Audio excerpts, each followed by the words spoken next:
নিয়ে আসলাম পোর্টেবল চুলা, যেটিতে আপনারা সবকিছুই রান্না করতে পারেন, সবকিছুই করতে পারেন। অনেক পোর্টেবল হওয়ার কারণে কিন্তু চাইলে আপনারা অনেক সুন্দর ক্যারি করতে পারবেন। যারা আছেন ট্রাভেল করতে অনেক পছন্দ করেন, আপনাদের বাইরে গিয়ে হোটেলের বিভিন্ন ধরনের খাবার খেতে হয়, যা ভালো কিংবা মন্দ আপনারা কিন্তু জানেন না, বাধ্য হয়ে কিন্তু সেগুলাই খেতে হয়। সেজন্য আপনাদের জন্য নিয়ে আসলাম পোর্টেবল চুলা।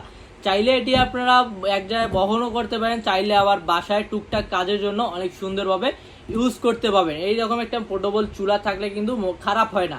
যেমন দেখতে সুন্দর, এর কাজও কিন্তু সেম আপনাদের আগে বড় চুলার মতো। এখানে আপনি সব ধরনের পাতিলেই বসাতে পারবেন, শুধু কোনো সমস্যা নেই। এটা কিন্তু আর যেটা বড় সুবিধা আছে, এটা কিন্তু আগুন জ্বালাতে লাগবে না, কোনো ড্যাশ লাইট লাগবে না, কোনো ম্যাচ কাঠি। শুধুমাত্র এই বাটনটা আপনার চাপ দিবেন, এটা কিন্তু অটোমেটিকলি আগুন জ্বলে যাবে। এবং কি আপনারা যে গ্যাস ইউজ করেন, গ্যাসের মতো কিন্তু পাওয়ারটা কমা বাড়া করেও কিন্তু নিতে পারবেন। এবং এটা ইউজ করার জন্য এরকম ছোট্ট সিলিন্ডারও কিন্তু আমাদের কাছে পেয়ে যাচ্ছেন। সেজন্য অর্ডার করে যাচ্ছেন দ্রুত স্ক্রিনের নাম্বারে যোগাযোগ করুন, আমাদের ওয়েবসাইট ভিজিট করুন www.sastapano.com।